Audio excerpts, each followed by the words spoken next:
সবকিছু এখানেই শেষ হবে, যেখান থেকে শুরু হয়েছিল।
এটা তুমি ঠিক করলে না।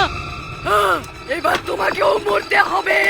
তুমি তো স্নেহাকে বিয়ে করার প্রতিশ্রুতি দিয়েছিলে, আর তুমিও অন্য ছেলেদের মতো ঠকালে। ছাড়বো না তোমায়, না ছাড়বো না, তোমাকেও মরতে হবে।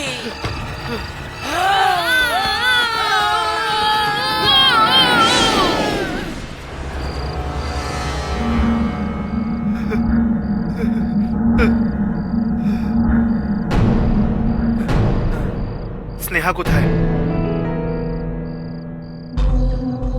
আরে স্নেহা কোথায়? সমস্ত কনেদের সাথে ওর তো কুঁয়োতে থাকারই কথা ছিল। এরকম নয় তো যে স্নেহা বেঁচে আছে? হর্ষ, হর্ষ, হর্ষ, হর্ষ। হ্যাঁ? হর্ষ,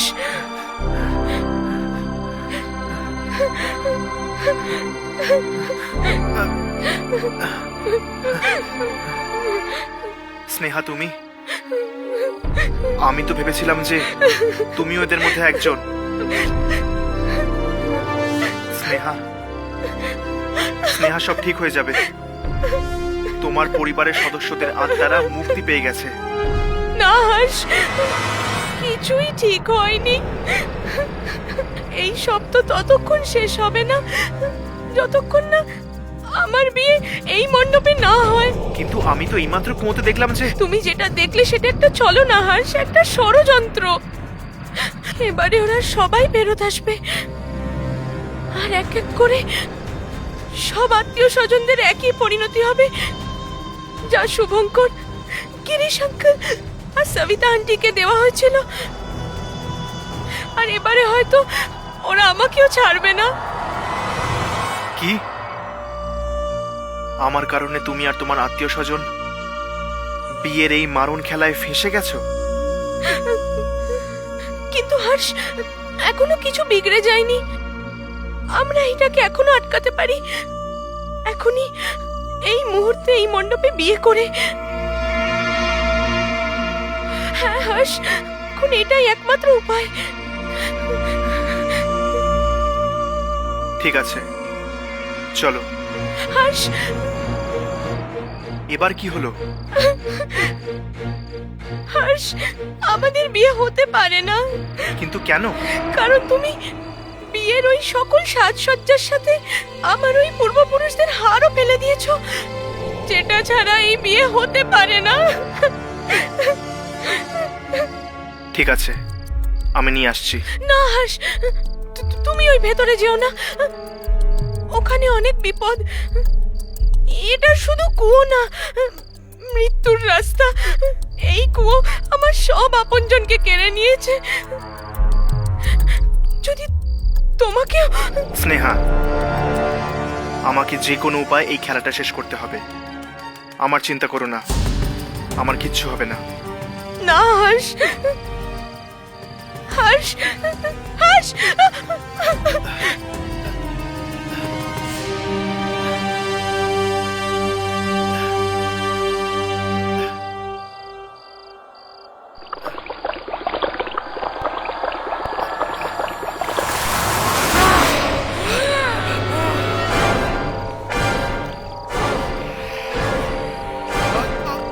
তোমার কি মনে হলো হর্ষ সবকিছু এমনি করে শেষ করে চলে যাবে?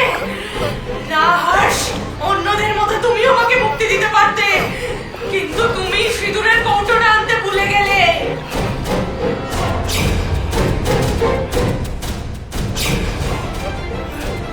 তুমি আমার সাথে চলো, চলো হর্ষ।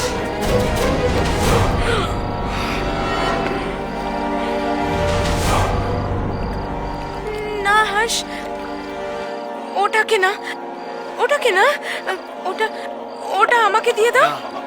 না ওটাকে ফেলো না। না না, আহ!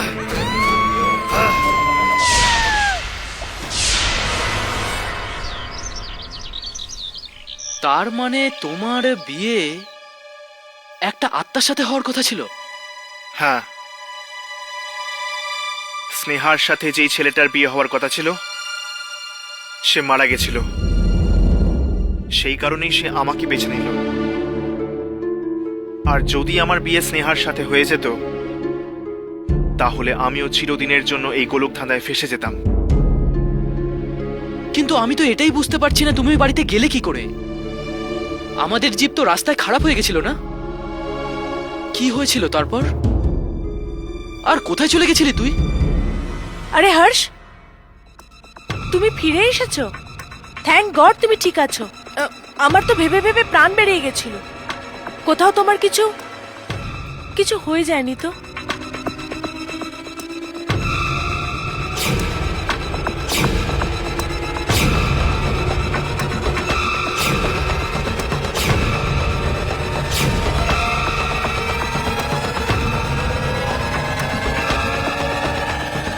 হর্ষ, কি হলো?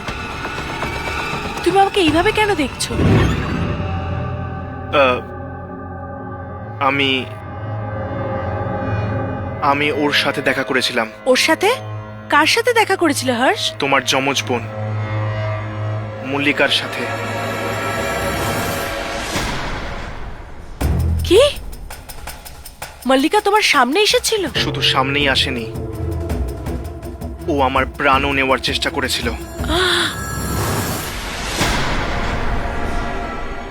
কি? মল্লিকা তোমাকে মারতে চেয়েছিল? হ্যাঁ, জানি না আমি বেঁচে গেলাম কি করে এবং ওই আত্মাদের বাড়িতেই বা পৌঁছলাম কি করে। এর মানে মল্লিকা যদি তোমার কাছে পৌঁছে যায় তাহলে ও আমার কাছেও পৌঁছতে পারবে। কিন্তু তুমি তো সেটাই চাও ইয়ামিনী, সেটাই তো তোমার উদ্দেশ্য, যে তুমি কোনোভাবে মল্লিকার কাছে পৌঁছে তাকে শেষ করে দাও। আর তোমার কি উদ্দেশ্য হর্ষ? নিজের জীবনকে বারবার সংকটে ফেলছিস। এই আত্মাদের মধ্যে তুই কি খুঁজছিস? আমি যে কি খুঁজছি তার উত্তর আমি নিজেও জানি না।